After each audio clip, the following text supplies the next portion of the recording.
우리 앞에 성도님들에게 우리 선포하기를 원합니다. 하나님께서 하시면 다 됩니다. 선포하시겠습니다.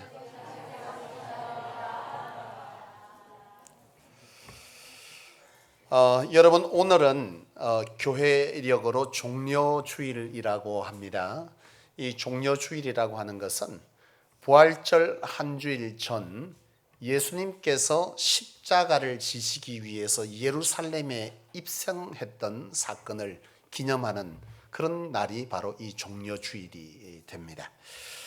오늘 우리가 함께 읽은 이 본문은요, 바로 이 종려주일의 얘기를 담고 있는 말씀인데, 이 예수님께서 이 예루살렘에 입성을 할 때 어떻게 입성했느냐를 우리가 잠시 보게 될 때에, 예수님께서 십자가를 지시기 위해서 예루살렘으로 입성을 하시게 되는데, 그때 사람들이 예수님의 이 예루살렘 입성을 어떻게 막고 있느냐 하고 보면, 예수님께서 어린 나귀 새끼를 타고 들어가는데 거기에 많은 사람들이 그 나귀의 앞길에 자신들이 입고 있는 옷을 벗어서 다 길을 가릅니다. 그리고서는 거기에 산에서부터 가지를 꺾어다가 밑에 깔고, 그리고 나서 종려나무 가지를 들고 예수님에게 호산나 다윗의 자손이여 찬송하리로다, 그렇게 소리를 지르면서 예수님을 막고 있습니다. 여러분, 왜 이들은 이처럼 종려나무 가지를 꺾고 예수님을 환호했을까요? 그냥 어린 나귀 새끼를 타고 들어가는데 이들은 예수님에 앞서서 그리고 뒤를 따르면서 그처럼 환호하면서 예수님을 따르는 그런 장면이 바로 오늘 본문인데, 그들은 도대체 왜 예수님을 따르냐는 거예요. 이들이 예수님을 이처럼 자신들의 옷을 땅에 깔고 종려나무 가지를 흔들면서 주님을 따랐던 것은, 그것은 바로 예수님께서 구약시대 때 예언되었던 유대의 예루살렘의 왕이라고 하는 메시아, 정치적 왕으로 그들은 믿었기 때문입니다. 그래서 그들은 이 종려나무 가지를 흔들었던 거죠. 종려나무라고 하는 것은 유대인들에게 번영과 영광, 승리, 이런 것을 상징하는 나뭇가지가 바로 이 종려나무죠. 그러니까 이들은 예수님께서 예루살렘으로 들어오실 때 이처럼 그들이 호산나 하고 환호했던 것은, 예수님께서 그들을 로마로부터 정치적으로 구원하여서 그들에게 번영과 승리를 줄 것이라는 믿음이 있었기 때문에 그들은 이처럼 자신들의 옷을 땅에 깔고 그리고 소리를 지르면서 호산나 다윗의 자손이여 소리 지르면서 이 종려나무 가지를 흔들었던 것입니다. 그런데 여러분, 참 아이러니한 것은 뭐냐면, 예수님은 지금 이 예루살렘의 어린 나귀 새끼를 타고 이 예루살렘에 입성한 목적은요, 십자가를 지기 위해서 입성하고 있습니다. 그러니까 주님은 고난의 십자가를 지기 위해서 예루살렘을 입성하고 있는데, 사람들은 바로 고난 없는 번영과 승리를 기원하면서 그 예수님을 막고 있는 거죠. 이 모습을 보면서 들어지는 생각은 그야말로 동상이몽도 이런 동상이몽이 없죠. 여러분, 동상이몽이 뭡니까? 동상이몽이라는 것은 잠자리는 하나인데 꿈이 다른 거죠. 한 장소에 예루살렘에 입성을 하는 그 장소에 예수님과 군중들이 같이 있지만 서로의 목적이 다릅니다. 예수님은 인류 구원을 위해서 이 예루살렘 입성을 하고 있는데, 고난의 십자가를 지려고 입성을 하는데, 그들은요, 예수님의 고난의 십자가에는 관심이 없고 오로지 그들의 삶에 주어질 번영과 번성과 승리만을 생각하고 그 목적으로 주님을 막고 있는 거예요. 호산나 다윗의 자손이여, 우리가 지금까지 기다렸던 그 메시아, 우리를 이 고통과 압제에서 구원해 줄, 정말 이 땅에 부와 명예를 줄 그 메시아 왕, 바로 그런 의미로 이 예루살렘에 모인 군중들은 예수님을 그렇게 맞았던 것이죠. 저는 이 본문을 보면서 하나님께서 저와 여러분들에게 보라 하시는 것이 있는 줄로 믿습니다. 그것은 뭐냐 하면, 주님은 예루살렘 인류를 구원하기 위해서 십자가 고난과 죽음의 길을 걷고 있는데, 오늘 주님의 구원의 길을 따르는 너희는 오늘 이 예루살렘 입성을 환영하는 군중과 같지 아니하냐 라고 하는 것을 하나님께서 저와 여러분들에게 보라 하시는 줄로 믿어요. 주님의 고난과 상관없이 그저 번영과 영광만을 꿈꾸며 주님을 따르고 있는 자는 아니냐라고 하는 것을 우리 하나님은 이 말씀의 환경을 통해서 우리를 보라 하시는 줄로 믿습니다. 여러분 누가복음 22장에 보면 예수님께서 십자가를 지기 마지막 날에 지기 전 잡혀가기 마지막 날에 예수님께서 제자들과 함께 최후의 만찬을 준비하고 식사를 함께 하는데요. 제자들과 주님은 이제 십자가를 지기 마지막에 함께 했던 제자들과 이 저녁 식사를 나누고 있는데 그 자리에서 제자들은 어떤 얘기를 하고 있느냐 하면 이제 곧 예수님께서 이 예루살렘의 왕이 될 것인데 우리가 주님 앞에서 서열이 어떻게 될 것인가 이것을 의논하고 다투고 있습니다. 기가 막히는 거죠.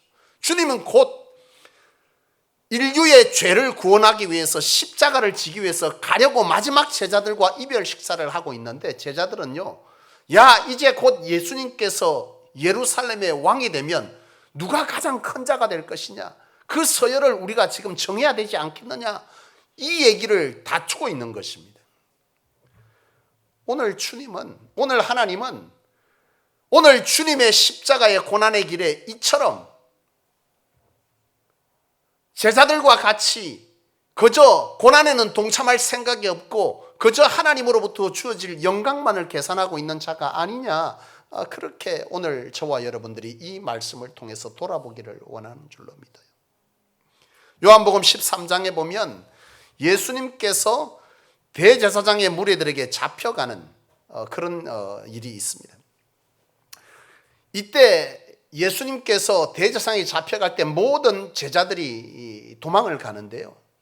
예수님께서 잡혀가기 전에 이제 마지막 만찬을 하고 예수님께서 그 자리를 앉아 있을 때 가룟 유다가 예수님을 팔기 위해서 그 자리에 이탈을 합니다.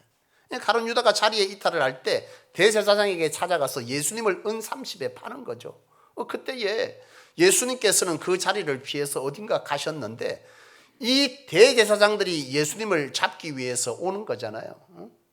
예수님은 그 당시에 이미 대제사장들에게 잡혀가는 상황이고 제자들은 거기에 남아있는데요. 남아있을 줄 알고 왔는데 보니까 이미 제자들은 다 달아나고 없습니다.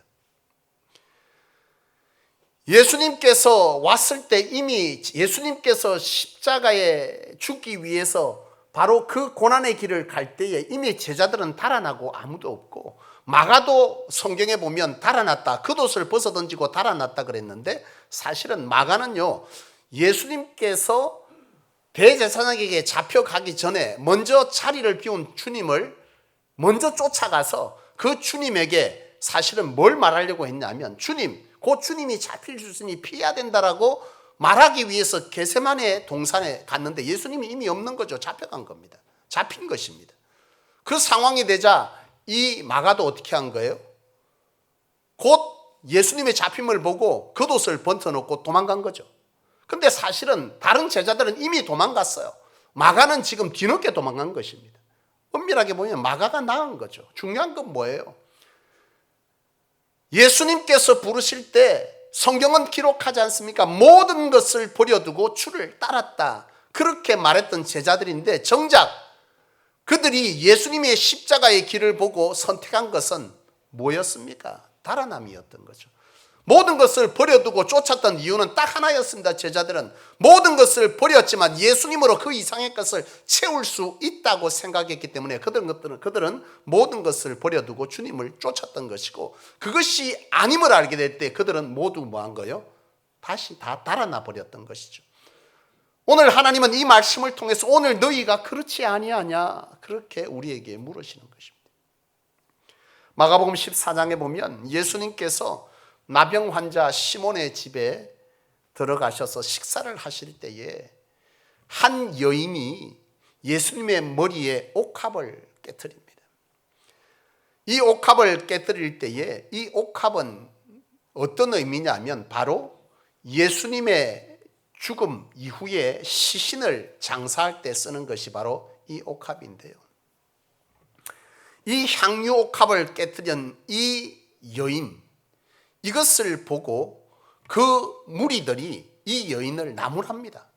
그것을 팔면 많은 자들을 구할 수 있을 것인데 왜 그것을 깨뜨렸냐는 거예요. 성경은 그것이 400데나리온이라고 기록하는데 이 400데나리온의 가치는 한 데나리온은 성인 한 명이 하루 동안 일한 노동자의 품삯이죠.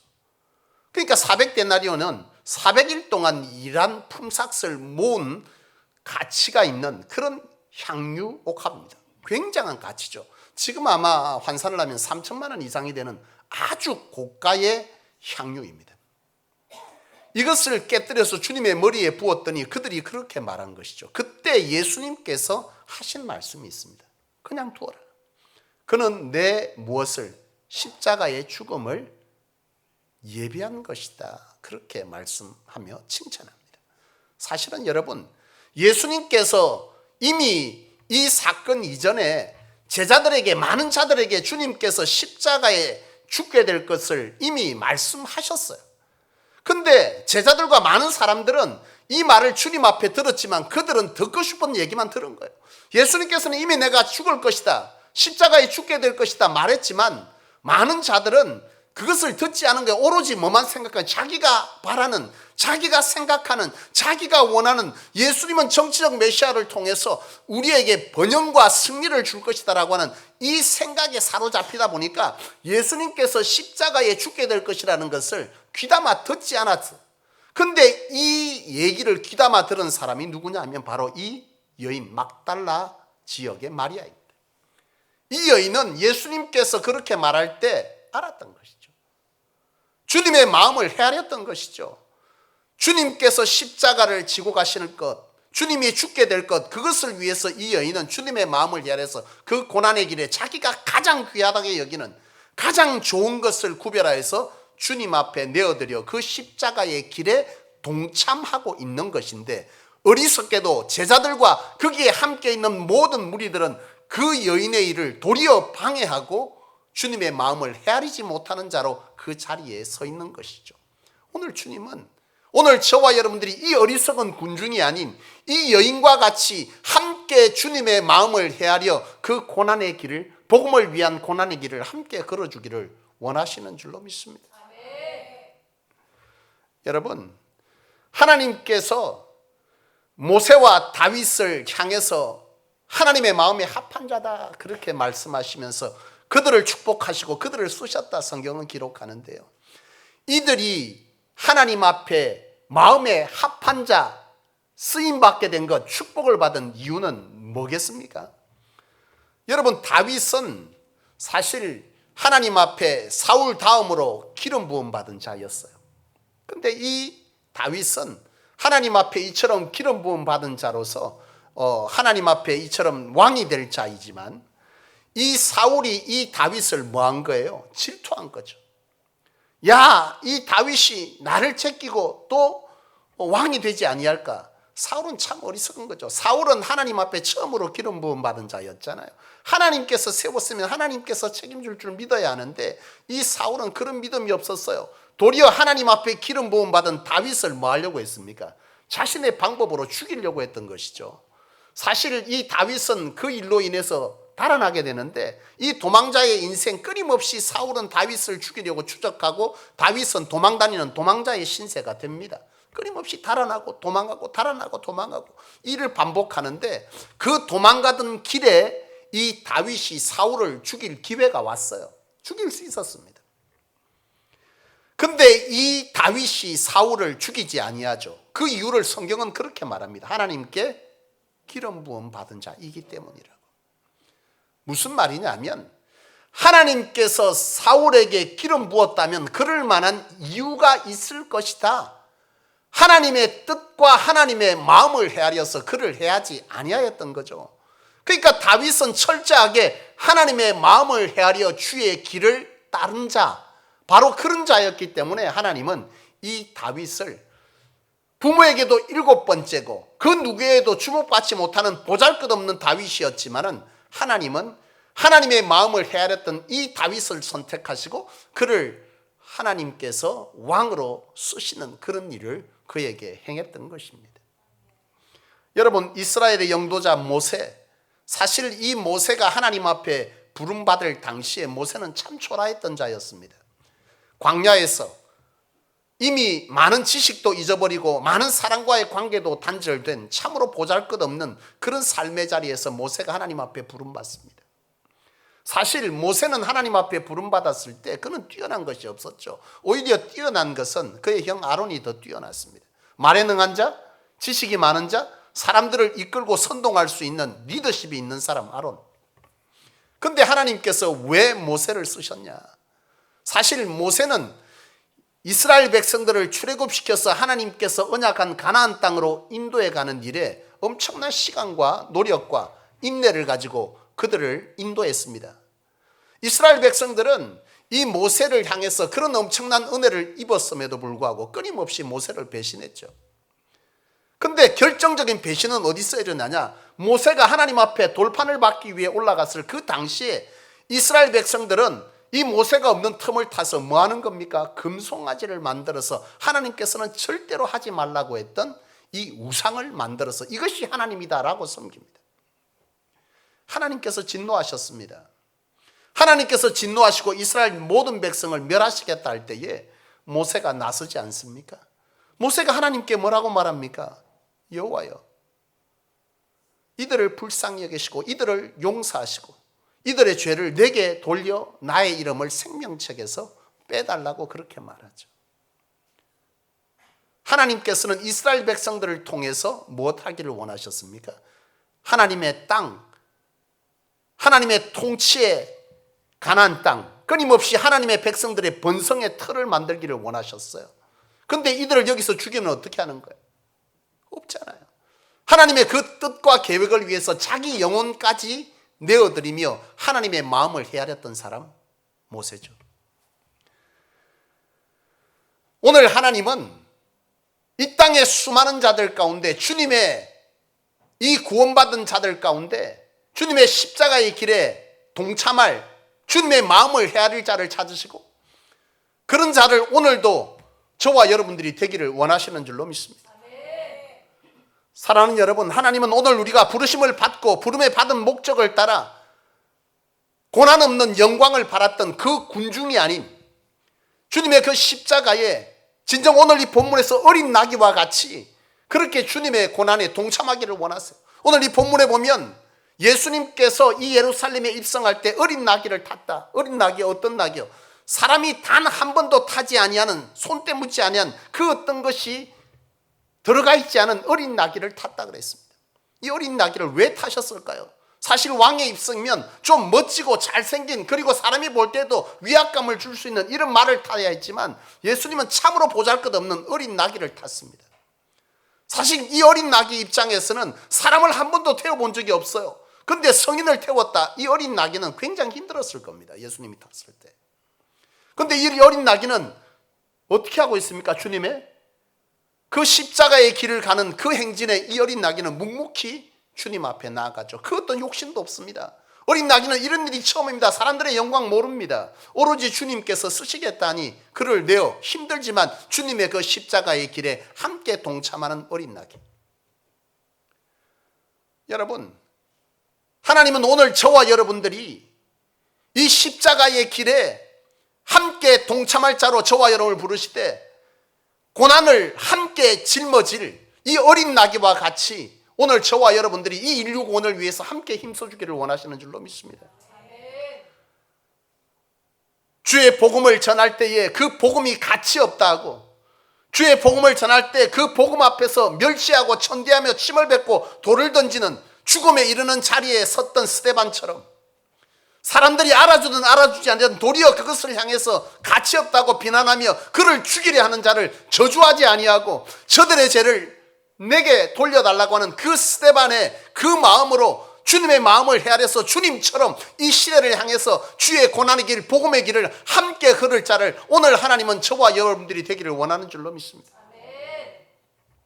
인류 구원의 길을 위해서 고난도 배고픔도 굶주림도 풍랑도 메맞음도 있었지만 그러나 한결같이 주님의 그 십자가의 복음을 감당하기 위해서 내 생명도 조금도 귀한 것으로 여기지 아니하노라 라고 말하며 그들 심령을 향해서 자기의 영혼을 갈아 넣었던 진정한 복음의 사도 바울처럼 오늘 주님의 그 십자가의 길에 이 어린 나귀처럼, 이 어린 나귀와 같이 복음을 섬겼던 이 사도 바울처럼 오늘 저와 여러분들이 그런 삶을 살아내기를 오늘 하나님은 원하는 줄로 믿습니다.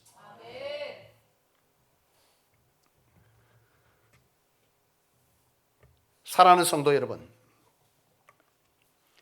이제 우리는 이 종려주일을 시작으로 이 고난주간 한 주간을 지내고 다음 주일은 부활주일이 됩니다.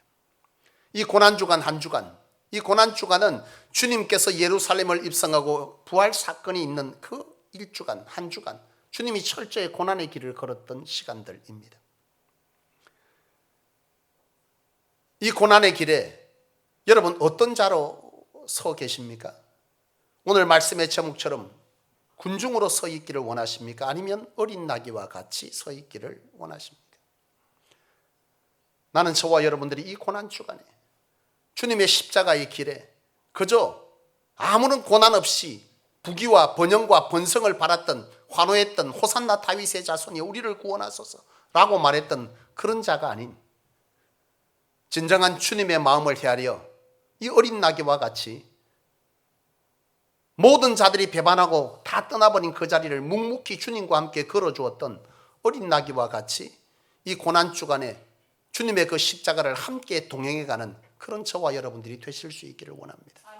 한 영혼을 구원할 자를 위해, 그 한 영혼을 위해서 오늘 내가 무엇을 하나님과 함께 주님과 함께 이 십자가의 길을 걸을까, 그렇게 고민해 볼 수 있는 그런 이 한 주간이 되기를 원합니다. 이제 곧 예배가 마치면 여러분 광고 시간, 여러분 주보 안에 이것이 끼워져 있을 것입니다. 5.28 행복한 동행을 위한 특별 새벽기도. 이 한 주간에 여러분들에게 한 영혼을 구원하기를 원하시는, 인류를 구원하기를 원하시는 그 주님의 뜻을 받들어 우리가 이 한 영혼을 작정하기를 원합니다. 그리고 그들을 위해서 이 한 주간 주님의 고난에, 이 구원을 위한 주님의 고난의 길에 함께 기도하며 그들을 위해서 무릎 꿇어 함께 고난의 길을 동참해 가기를 원합니다. 또한 이 주님의 고난은 우리 인류의 무엇을 위함이었습니까? 죄를 거둬내고 우리를 고통과 고난에서 건져주기 위한 고난이었듯 우리의 삶의 문제들도 함께 이 한 주간 주님 앞에 아뢰어 기도 제목으로 올려드려서 집중적으로 기도하고 우리의 삶의 문제도 함께 해결하는 은혜와 함께 주님의 고난에 기쁨과 감사와 기꺼이 어린 나귀와 같이 한 영혼을 위해 그 십자가의 길을 걷겠다는 그 기도와 열심과 그 고난의 복음 전함이 이 한 주간 있어서 주님의 부활이 부끄럽지 않은, 아무 생각 없이 그저 고통 없이 주님의 영광만을 바라겠다는 그 군중이 아닌, 그런 부끄러운 모습이 아닌 진정한 기쁨으로 알고 받아들일 수 있는, 함께 기뻐할 수 있는 그런 부활주일이 오늘 저와 여러분들에게 있게 되기를 주의 이름으로 축원드립니다. 기도하겠습니다. 하나님 아버지,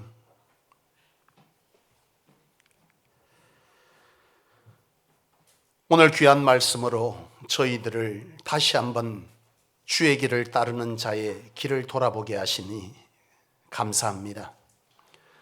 주님을 따른다 하며 모든 것을 버려두고 주를 쫓았지만 정작 그 목적은 이 땅의 번영과 번성이었던 제자들의 모습이 오늘 우리가 아니냐 물으시기로 하나님 이 시간 그 말씀 앞에 우리를 돌아보아 주 앞에 우리의 연약함을, 용서를 구합니다. 하나님 아버지, 오늘 주신 말씀처럼 진정한 주의 말씀을 따를 자 저희 되게 도와주시옵소서. 진정 하나님 앞에, 하나님 주신 말씀 앞에 나귀처럼 주님을 묵묵히 태우며 갈 수 있는 자의 모습이 진정 저희의 모습이기를 원합니다. 하나님의 마음을 헤아리지 못한 자, 하나님과 함께 할 수 없는 자인 줄로 믿사오니 하나님의 마음을 헤아려 주의 거룩한 복음을 위해 기꺼이 주의 고난의 십자가를 함께 지는 저희 될 수 있게 도와주셔서 우리를 통해 이루시고자 하는 하나님의 놀라운 축복의 은혜가 우리 가운데 충만할 수 있도록 역사하여 주시옵소서. 이 고난주간 한 주간 하나님께서 이루실 우리의 삶의 문제들을 주 이름 앞에 해결받기를 원하며, 또한 주님의 인류 구원을 위한 그 길에 부름받은 저희의 삶의 목적을 깨달아 한 영혼을 작정하고 그들을 위하여 무릎 꿇고 나아가 기꺼이 거절하더라도 핍박을 받더라도 복음 전하리라는 이 한 주간의 삶이 저희 가운데 있어 진정 이 부활이 하나님 안에서 기쁨과 감사와 감격으로 맞을 수 있는 부활의 날이 될 수 있게 주께서 은혜 베풀어 주시옵소서. 그리하실 하나님께 감사를 드리며 주 예수님의 이름으로 간절히 기도하옵나이다. 아멘.